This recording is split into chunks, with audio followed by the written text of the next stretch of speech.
Bertrand, merci de cette présentation élogieuse. Bonjour à toutes, bonjour à tous. Alors, on reprend également, comme le directeur l'a fait avec les usages du protocole, c'est d'abord à vous toutes et à vous tous, élèves avocats rentrant au sein de l'EFB, que je m'adresse pour vous souhaiter la bienvenue dans votre école. Alors, bien évidemment, dans le cadre du protocole, je salue mesdames et messieurs les hauts magistrats, mesdames et messieurs les hautes personnalités, monsieur le ministre, monsieur le président de la Chambre de commerce, messieurs les bâtonniers, monsieur le directeur de l'ENM, mesdames et messieurs les membres du conseil d'administration, mesdames et messieurs les intervenants, mes chers confrères, mes chers futurs confrères, vous tous, chers amis. Alors, une page se tourne, à savoir l'avenir qui se dessine devant vous, votre avenir. Et délaissant ainsi les bancs de l'université, vous abordez un nouveau monde, celui de la formation, celui de l'apprentissage du métier d'avocat, de votre futur métier d'avocat. L'EFB de Paris, l'EFB du barreau de Paris, est heureux de vous accueillir, tant il est vrai qu'il nous appartient de vous transmettre des valeurs essentielles, ce que l'on essaye de faire avec le bâtonnier et le directeur de l'école, des valeurs qui fondent l'éthique de notre profession. On l'a vu tout au long de cette année écoulée avec tous ces dossiers sur le secret, la confidentialité, donc tout ce qui constitue l'ADN de notre profession. Il nous appartient aussi, et c'est notre devoir, alors je ne sais pas si j'en parle tous les dîners, mais c'est vraiment notre devoir, c'est notre rôle, de vous accompagner, de vous préparer le plus efficacement possible à votre entrée au sein du barreau. Alors, rentrer aujourd'hui à l'EFB, c'est un privilège. Il faut savoir que l'EFB est la plus grande école d'avocats en France, même dans le monde, tout simplement parce que c'est un modèle unique que vous ne rencontrerez dans aucun autre pays. Une école dont vous verrez, vous découvrirez les locaux qui sont totalement dédiés, totalement adaptés à l'enseignement dont vous allez bénéficier. Une école avec un corpus, un corps d'enseignants extrêmement nourri, plus de 800 enseignants cette année, avec une très grande compétence, une très grande implication, des responsables d'enseignement que je salue également, qui nous ont accompagnés l'année passée dans la définition des matières sur lesquelles je reviendrai, des équipes pédagogiques, des équipes administratives qui sont à votre écoute et que je remercie. Alors pourquoi c'est un privilège, je dirais, de rentrer au sein de l'EFB en 2015 ? Peut-être pour une raison, vous allez bénéficier de tous les travaux accomplis l'année passée, travaux qui ont présidé donc à cette année 2014, au cours de laquelle nous avons réfléchi et redéfini l'école, les contenus, les programmes, afin d'essayer de les rendre le plus possible en phase avec ce que vous pourriez attendre, avec ce que les cabinets pourraient attendre, avec ce que les clients pourraient attendre, poursuivant en cela le travail qui a été accompli tout au long de l'année 2014 par le bâtonnier Jean-Yves Le Borgne, parrain de la promotion actuelle, qui se verra remettre les diplômes au mois de juin 2015 et que je salue, qui nous a accompagnés tout au long de cette année. Il sait à quel point, en plus c'est important parce que c'est un ancien vice-bâtonnier comme moi, donc monsieur le bâtonnier Le Borgne, c'était important pour nous que vous soyez le parrain de la promotion actuelle, pour tout un ensemble de raisons. Vous m'aviez accompagné également lorsque j'étais membre du Conseil de l'Ordre, et pour toutes ces raisons, et quand je connais l'attachement, l'implication que vous avez à l'endroit des élèves, de la formation, il nous semblait important, et je voulais vous saluer ici publiquement, il nous semblait important que vous accompagniez notre première promotion 2014. Je vous en remercie très chaleureusement.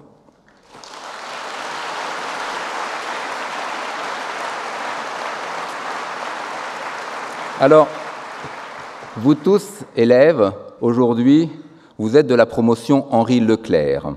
Henri Leclerc, monsieur le parrain, je vous remercie d'avoir accepté de parrainer cette promotion 2015.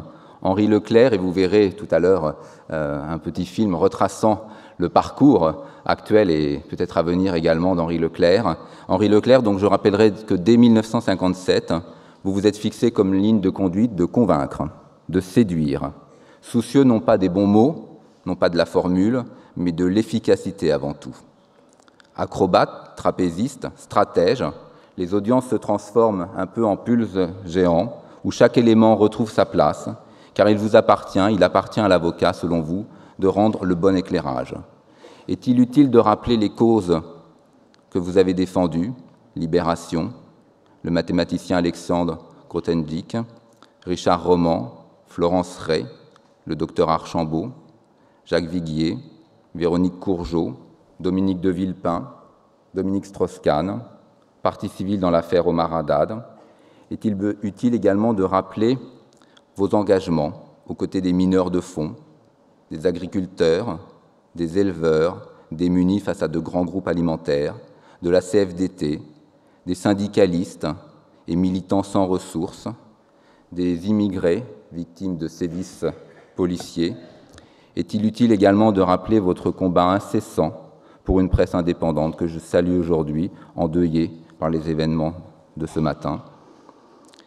Vous étiez secrétaire de la conférence en 1962, membre du Conseil de l'Ordre en 1982. Vous avez pris fait et cause pour la profession, son devenir. Vous l'accompagnez encore aujourd'hui en acceptant, et je vous en remercie à nouveau, d'être le parrain de cette promotion. Nous n'oublions pas également, comme Madame le Président l'a rappelé tout à l'heure, que vous avez été président de la Ligue française pour la défense des droits de l'homme et du citoyen de 1995 à 2000. Vous aviez tenu un discours, vous nous le rappeliez tout à l'heure, avec le président Chirac à ce titre, dans cette même salle à la Mutualité. Vous faites partie du comité de parrainage des trophées pro bono, et c'est cette occasion, dans une dimension qui nous est chère, qui est chère également au barreau de Paris, dans le cadre de l'accès au droit, de l'avocat à licité, que nous vous avions remis un prix dans le cadre des trophées pro bono, de l'accès au droit, dans les salons de la mairie de Paris, avec Madame Anne Hidalgo. Et je ne doute pas que vous aurez à cœur, et j'en suis certain, et je vous en remercie, d'accompagner nos futurs confrères tout au long de cette année.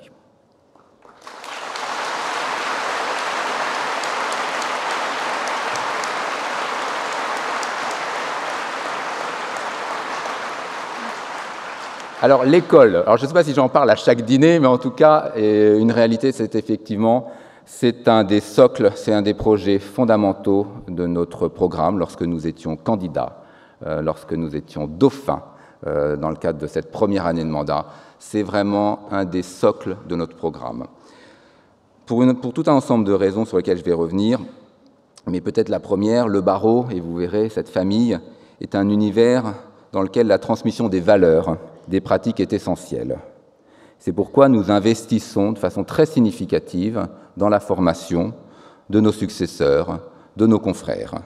C'est une culture séculaire qui a été évoquée également par le premier secrétaire concernant la confraternité, la transmission du savoir, l'apprentissage. Vous verrez et vous découvrirez dans le cadre de ces études et de vos stages l'importance donc du stage, du maître de stage, de la collaboration.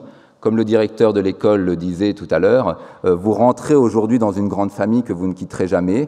Vous verrez que nous avons essayé de mailler à juste titre la formation initiale, la formation continue, pour que jamais cela ne s'arrête. Donc vous rentrez aujourd'hui dans une grande famille, et la formation, c'est fondamental en ce sens qu'elle est la vraie plus-value qui va vous permettre tout au long de votre exercice professionnel de vous adapter, d'évoluer, de répondre toujours de façon parfaite aux besoins des clients. Alors cet investissement, il est très important pour le barreau de Paris. Comme je vous l'ai expliqué, le FB est la plus grande école d'avocats en France. Le FB est le plus important des 11 centres régionaux de la formation professionnelle des avocats de France. Le FB assure la formation non seulement du barreau de Paris, mais également de 8 autres barreaux du ressort de la Cour d'appel de Paris. Et je salue les bâtonniers ici d'Auxerre, de Seine-Saint-Denis, Val-de-Marne, Essonne, Fontainebleau, Meaux, Melun et Sens. Le FB assure aujourd'hui la formation de plus de la moitié des futurs élèves avocats de France, et aujourd'hui, votre promotion est composée de près de 2000 élèves avocats. Alors, le FB, c'est un modèle unique, comme je l'expliquais, que vous ne retrouverez nulle part ailleurs. C'est un modèle unique qui allie à la fois la tradition, la modernité. Nous avons souhaité, avec le bâtonnier Pierre-Olivier Sûr, que cette EFB soit résolument tournée vers l'international, soit ouvert aux métiers de demain. Le barreau de Paris, comme je vous le disais, y dédie une attention quotidienne qui a été initiée sous l'impulsion du bâtonnier Jean Castelin, qui a donc réfléchi et voulu redéfinir ce que pouvait être la formation, qui s'est attaché à y trouver un lieu qui pourrait accueillir cette formation. Et je salue là, Monsieur le ministre André Santini, qui a bien voulu, je me souviens des discussions lorsque j'étais membre du Conseil de l'Ordre, qui a bien voulu donc accueillir cette école à Issy-les-Moulineaux. Le FB, vous verrez, donc construite et conçue par Jean-Michel Villemotte. Vous verrez avec une surface très impressionnante, des cours, sans rentrer dans un inventaire à la Prévert, 30 salles de cours, 4 salles de conférences, un auditorium, un service audiovisuel, un atelier d'imprimerie, une bibliothèque Jean-Claude Vogue, des espaces de détente qui vous sont dédiés, 800 intervenants qui dédient également du temps. Donc on a essayé de définir, nous, barreaux de Paris, et avec les barreaux du ressort également, un lieu qui puisse vous accueillir et qui soit digne de la formation que l'on voulait transmettre. Alors, pourquoi également une importance toute particulière sur la formation? Vous l'avez vu et l'actualité l'a démontré tout récemment, nous sommes une profession en mouvement, en transformation, je dirais presque en transformation accélérée, que ce soit sur le plan international, que ce soit au niveau des nouveaux métiers, des nouveaux concurrents également. La profession que vous allez embrasser est une profession en pleine mutation qui doit s'ouvrir sur le droit européen, sur le droit international, et le dénominateur commun, le fil directeur qui préside à chacun de ces enseignements est précisément un enseignement qui intègre une dimension européenne et internationale.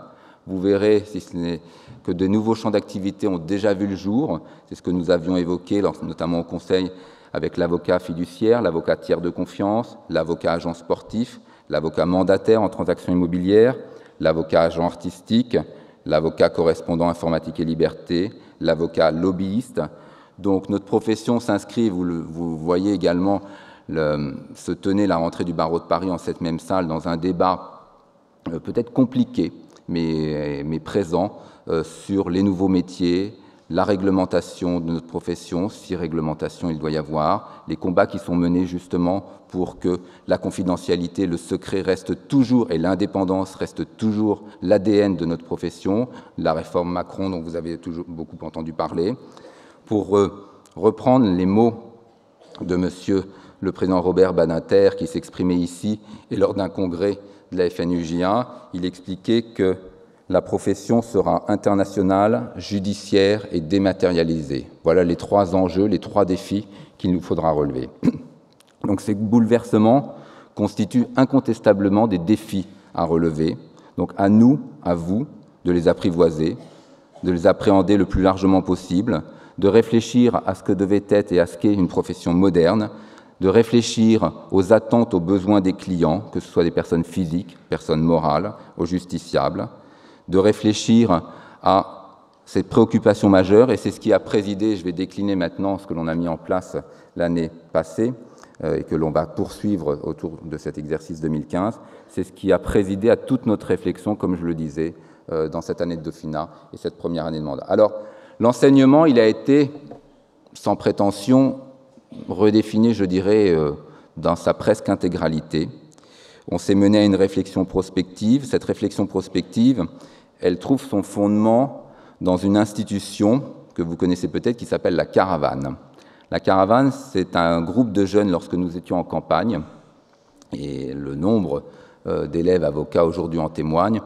La Caravane avait pour mission de réfléchir, allant de cabinet en cabinet, aux défis de demain de notre profession, aux craintes et aux préoccupations des plus jeunes d'entre nous, et de s'interroger sur la façon dont nous pourrions répondre le plus exactement possible à cela.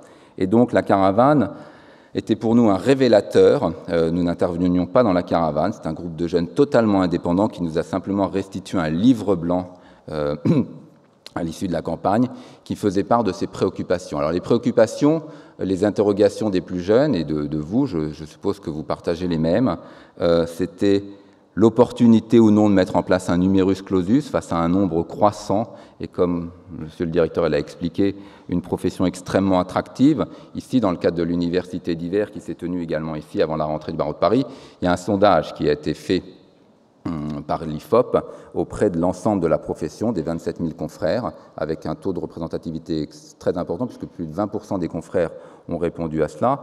Et donc, ce que l'on constate, c'est que, nonobstant les difficultés, les challenges de la profession de demain, il y a un vrai plaisir, un vrai bonheur, une vraie satisfaction à exercer ce métier. Donc, le point qu'il se posait, c'était était-il nécessaire de mettre en place un numerus clausus? Quelle vision de demain? Quel défi sur la formation? Et donc, c'est tout ça qui a présidé à nos réflexions. Alors, pour cela, on a été accompagné également d'un comité scientifique que je salue. Ce comité scientifique, il nous a aidés à réfléchir également à ce que devait être la formation, avec un postulat, c'est que les élèves sortaient de l'université, il n'était pas question de mettre en place une formation qui présente une redondance avec ce qui était dispensé à l'université. Donc nous devions mettre en place une formation éminemment pratique, qui soit un complément de ce qui était dispensé à l'université, afin de répondre très exactement à l'attente des jeunes, des clients, des confrères, des cabinets. Quand je dis les clients, c'est personnes physiques, personnes morales, justiciables, bénéficiaires de l'aide juridictionnelle. Donc pour cela, nous ont aidé, je les salue, Anne-Sophie Lelay, donc la General Counsel de Renault, notre confrère Chris Baker, David Capitan, professeur de droit public à l'Université de Paris 1, Christophe Jamin, professeur des universités à Sciences Po, Jean-Claude Magendie, dont on sait qu'il fut un audacieux et très grand président de la première chambre de la Cour d'appel de Paris, Bernard Ramanansou, directeur général du groupe HEC, et Louis Vogel. Donc toutes ces personnes, lecture faite de La Caravane, lecture faite de ce comité scientifique, nous ont aidés à réfléchir à ce que devait être la formation, pour une raison simple, c'est que les retours que nous avions bien souvent étaient que la formation n'était pas toujours exactement en phase avec ce que les jeunes pouvaient en attendre. Nous avons procédé à la désignation de Jean-Louis Caringella, donc en sa qualité de directeur de l'école. Alors Jean-Louis Caringella, au parcours brillant, qui a géré et présidé à la destinée peut-être des plus grandes écoles de notre pays, que ce soit HEC, le SCP, le AP, la Chambre de commerce et d'industrie de Paris, de l'Île-de-France. C'est également un confrère, ça c'était très important, que nous ayons un avocat à la tête de cette école, et donc c'est ce qui a présidé à notre lecture, à cette école d'application éminemment pratique. Alors le dénominateur commun de tout cela aussi, c'est une formation d'excellence, avec les responsables d'enseignement, les 23 responsables d'enseignement, dont certains sont ici, qui ont dédié beaucoup de temps afin de définir des cours, avec les 800 intervenants, avec donc cette dynamique, l'Europe, l'international, la modernité, et puis la tradition. La tradition, c'est très important, je l'ai expliqué, sur le secret, la confidentialité. On a redéfini également donc à la fois la formation initiale, et puis on a redéfini, avec Sandrine Burbure, que je salue ici, la formation continue. Pour une raison simple, c'est qu'il n'est pas question qu'il y ait de rupture entre la formation initiale et la formation continue. Et on a pris une décision, et vous verrez à l'école, donc chaque année après, lorsque vous sortirez de l'école, il y a ce qu'on appelle un campus. Le campus, c'est ce qui préside à la formation des 27 000 de vos 27 000 confrères actuellement. Et donc, ce sont des cours de formation qui sont dispensés. C'est des cours très éclectiques, très divers, afin d'accompagner le savoir et la compétence de nos confrères. Et donc, on a considéré qu'il était opportun que ce campus se déroule à l'école pour montrer la continuité qu'il y a aujourd'hui entre la formation initiale et la formation continue. Et c'est ainsi que le premier campus s'est tenu au mois de juin à l'école. Alors, les éléments climatiques ne nous avaient pas été favorables et propices, mais enfin, on espère qu'en 2015, ils le seront plus. Ceci étant, on a une excellente participation, et le propos est de démontrer la parfaite continuité qu'il y a entre la formation initiale, la formation continue, et tout cela préside à la même dimension. Alors, on a essayé de définir également avec Jean-Louis, vous verrez, vous l'avez certainement vu, des enseignements obligatoires et des enseignements électifs, avec une dimension, comme l'a expliqué Madame le Premier Président, avec une dimension concernant l'aspect juridictionnel, la dimension pénale, et puis également une dimension conseil juridique. On a essayé de réfléchir sur ce qu'étaient les nouveaux métiers du droit, que je vais évoquer tout à l'heure. Vous verrez dans les cours également, c'est très important, tout ce qui est mode alternatif de règlement des litiges, le droit collaboratif. On y a adjoint cette année des nouveaux cours, notamment l'avocat dans son environnement, des cours d'immersion, des cours de foisonnement. On a introduit également des cours en matière de compliance, de permanence pénale, de base de données juridiques, des cours d'anglais, de TOEFL, d'accès au TOEFL, des ateliers RPVA, et on y a introduit également des cours de coaching. Alors j'insiste sur ça parce que ça me semble important. Vous verrez, tout cela, c'est une même matrice en réalité qui préside à la formation, au risque de me répéter, formation initiale, formation continue, et vous verrez lorsque vous prêterez serment, vous donc rejoindrez la profession d'avocat et vous aurez à votre disposition un service qui s'appelle le barreau entrepreneurial. Et au sein de ce barreau entrepreneurial, il y a toute une dimension coaching, d'accompagnement des confrères, afin de permettre à nos confrères d'être exactement en phase avec leurs souhaits en matière d'exercice professionnel. Et on a considéré que ces cours devaient être dispensés également dès l'école. Et donc, on a mis en place, pour ce premier exercice 2015, cette même chose, donc pour vous montrer, je dirais, la parfaite continuité qu'il y a entre la formation initiale et la formation continue. Vous l'avez entendu également, le directeur vous l'a expliqué, on a mis en place des cours de management de cabinet d'avocats, parce que vous verrez, alors dans 2 dimensions, à la fois management pour gérer un cabinet d'avocats au quotidien, ça nous semblait important, alors d'aucuns nous disaient que peut-être était-ce prématuré, mais il nous semblait important que vous ayez une idée de ce que peut être un cabinet d'avocats, que vous soyez en exercice individuel, en exercice groupé, peu importe, mais c'est toujours la même dimension sur la gestion d'un cabinet d'avocats, des cours de management en termes de vision stratégique également, vers quoi vous voudriez aller, quelle pratique, quel exercice, quelles compétences vous voudriez développer, car n'oubliez pas une chose, que vous soyez en exercice individuel, groupé ou autre, c'est avant tout, et c'est sain, ça reste une profession libérale, où vous êtes des entrepreneurs, d'où le barreau entrepreneurial, et ça, c'est une notion fondamentale qui préside à notre exercice professionnel. Alors, l'ADN de tout cela, de notre profession, l'expliquer, c'est la déontologie et la culture judiciaire. Alors, c'est la raison pour laquelle, avec le bâtonnier Pierre-Olivier Sûr, nous assurons les cours de déontologie, ce qui nous semble très important. Donc ça, c'est un enseignement obligatoire.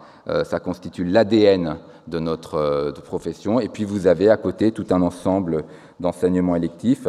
Alors, j'insiste, c'est important, sur la relation avocat-entreprise. On a un cours enjeux et pratiques, voilà, relation de l'avocat et de l'entreprise. C'est un enseignement électif c'était un pari l'an dernier, considérant que l'entreprise était une source de débouchés très importante en termes de clients, même parfois d'exercices professionnels. Et donc, on avait confié à Anne-Sophie Lelay, qui est General Counsel de Renault, la responsabilité de diriger cet enseignement. C'était un pari, en réalité un pari plutôt réussi, puisque l'an dernier, plus de 900 élèves sur une promotion de 1700 avaient choisi cet enseignement électif. Et cette année, cet enseignement électif est aussi le premier choisi par vous tous. Donc ça nous semblait important en termes de culture que vous puissiez, donc vous verrez, il y a des directeurs juridiques de Renault, de Veolia, de Carrefour, de Vinci. C'est une première. On a essayé donc le propos, c'est de rendre cette formation la plus ouverte et d'éveiller votre curiosité.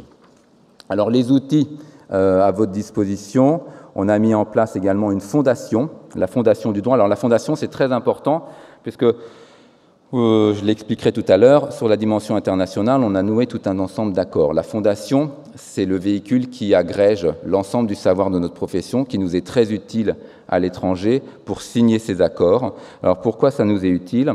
Vous verrez quand vous serez à l'école, tous les accords que l'on a signés sont des accords, autrement ça ne présentait aucun intérêt, sur une base de réciprocité. Donc les accords que l'on a signés avec les grandes écoles françaises comme HEC, les grandes universités, étrangères également, le sont tous sous une base de réciprocité, en ce sens qu'il vous est possible d'aller à l'étranger et il nous est possible d'accueillir des étudiants étrangers. Ça nous semblait très important en termes de maillage, de mixité, de connaissances, que nous n'ayons pas une démarche unilatérale, mais une démarche basée sur une base de réciprocité. Et pour cela, il nous fallait un véhicule scientifique qui porte tout notre savoir. C'est l'objet de la Fondation. C'est également l'objet de la grande bibliothèque du droit et du Wikipédia que nous avons mis en place. Alors ça nous est très utile. Je sors un peu, mais je laisserai Pierre-Olivier expliquer tout cela. C'est aussi ce qui porte notre savoir à l'étranger, ce qui nous permet d'assurer la promotion de notre droit continental, qui nous semble extrêmement important, parce que Pierre-Olivier l'expliquera, mais nous sommes des ambassadeurs de droit continental, même si moi je suis dans un cabinet anglo-saxon, ça nous semble fondamental, dans le cadre de la régulation de tous ces régimes juridiques, d'être des ambassadeurs de par le monde du droit continental. Donc c'est ce que l'on fait. Cette grande bibliothèque du droit, elle est participative, donc je vous invite à y contribuer. Alors, j'arrive sur l'international. L'international, c'est aussi un des axes majeurs de la formation qui est dispensée. Pourquoi? On a considéré, donc c'était une de nos obligations de résultat, nous avions pris l'engagement de mettre à disposition des jeunes élèves avocats 500 stages à l'étranger, ce qui était une première. Cette obligation, elle est parfaitement remplie, elle est parfaitement réalisée aujourd'hui. Donc on a aujourd'hui à disposition plus de 500 stages à l'étranger. On a signé des accords de partenariat, comme je le disais, et sur une base de réciprocité avec tout un ensemble d'universités, qu'il s'agisse, alors certains sont en cours, d'autres sont déjà finalisés, en Australie, au Brésil, au Canada, en Chine, aux États-Unis, en Inde, au Tchad, tout près de chez nous, au Royaume-Uni, en Belgique. On a rétabli aussi quelque chose de très important, les bourses et les prêts. Alors je vais vous dire pourquoi on a fait tout cela. pour une raison simple. Alors moi, c'est une dimension qui m'est très chère, qui est très chère aux bâtonniers, Pierre-Olivier Sûr également. Le FB, je dirais, c'est l'école de la République. Le FB, vous devez pouvoir trouver au sein de l'école ce que peut-être vous n'auriez pas trouvé dans votre parcours universitaire préalablement, parce que vous n'auriez pas, pour tout un ensemble de raisons, pu aller à l'étranger ou aller à HEC dans le cadre d'un master et tout. Et nous nous sommes dit, le FB, c'est l'école de la République, et on doit permettre à tous les élèves qui le souhaitent de pouvoir soit partir à l'étranger, soit faire un stage en entreprise, soit partir dans le cadre d'un master à HEC. Voilà. Donc tout ça, vous pourrez le trouver comme vous le souhaitez. Il y a des PPI juridiction, il y a des PPI. Vous pourrez trouver vraiment ce que vous souhaitez. Et on s'est dit, voilà, notre rôle, c'est de permettre aux élèves avocats de trouver cette formation, ces possibilités de stage à l'étranger, de développement à l'étranger, et d'où le rétablissement des bourses et des prêts, avec un principe, alors je le dis, mais j'aurai l'occasion de le redire quand on en parlera peut-être plus à l'école, avec un devoir aussi impérieux pour nous, c'est de vous accompagner, mais sans obérer votre demain. Donc c'est une prise en charge des frais de scolarité, mais pas des frais de vie, pour que votre demain financièrement ne soit pas obéré. Bien évidemment, pour ceux pour qui c'est le plus compliqué, bien sûr, on le fait. Mais voilà, mais c'est surtout un accompagnement technique dans le cadre des frais universitaires. Donc c'est ce qu'on a mis en place, c'est ce que vous trouverez. On a une politique également de campus international extrêmement développée. Et c'est important aussi pour nous, la promotion du droit continental. Et on a identifié tout un ensemble de régions dans lesquelles il nous semble impérieux de pouvoir assurer la promotion de notre droit, qu'il s'agisse de l'Afrique, de l'Asie, du Brésil. Donc on s'est déplacé l'année passée avec des confrères, puisque le propos n'est pas que le Conseil se déplace ou que d'aucuns se déplacent, mais que nos confrères, que les cabinets qui veulent se développer puissent trouver donc creuser un terrain pour développer le droit continental. C'est ce que l'on a fait. On le fera à nouveau l'année à venir à Alger, à Shanghai, à Montréal. Voilà. Alors pourquoi je vous explique tout ça? Vous pourriez penser que je suis loin de ce qui vous préoccupe sur l'école, la formation. Je vous explique tout ça précisément pour vous montrer que notre lecture est de considérer qu'il y a plein de champs possibles. Il y a plein de choses qui sont possibles, tant sur le territoire national que sur le territoire international, avec les campus, avec cette formation d'excellence. Et tout cela nous conduit à considérer que le numerus clausus n'est pas la bonne lecture, n'est pas la bonne approche. En revanche, pour que l'on ne rentre pas dans une dimension de numerus clausus, notre devoir impérieux, c'est de mettre en place une formation, pardon de ce terme, mais d'excellence et qui corresponde le plus possible à vos attentes et aux attentes de demain, de vos clients, des cabinets avec lesquels vous travaillerez. Voilà, c'est ce qu'on s'était attaché à faire avec une dimension très internationale, très ouverte. Voilà, donc c'est pour cela que, et je l'avais indiqué dans le cadre du discours de rentrée, que même s'il nous faut être vigilant et très attentif, le point du numerus clausus nous semble se poser avec moins d'acuité. Voilà. Après, sur les souhaits, et qui se sont transformés donc en réalité, pas de numerus clausus aujourd'hui, des PPI, alors je ne rentrerai pas dans un débat de la profession, mais nous, EFB, on est très attachés aux PPI, aux projets individuels. Je suis très attaché également aux PPI en juridiction, pour une raison très simple. La relation avec les avocats, les magistrats, me semble devoir être empreinte de beaucoup de respect, beaucoup de considération. Et le meilleur moyen pour promouvoir cela, c'est précisément le stage en juridiction. Alors, d'aucuns au sein de la profession ont pu réfléchir en se demandant si c'était nécessaire ou pas nécessaire. Nous, EFB, on considère que c'est impérieux. C'est impérieux qu'à un moment, et Madame la Première Présidente l'a expliqué, à un moment, il y ait des rencontres, des échanges avec les magistrats. Donc on s'est attaché au sein de cette formation, avec Xavier Ronsin notamment, à mettre en place des formations communes, avocats, magistrats, avec des échanges de rôles, que ce soit en formation initiale ou en formation continue.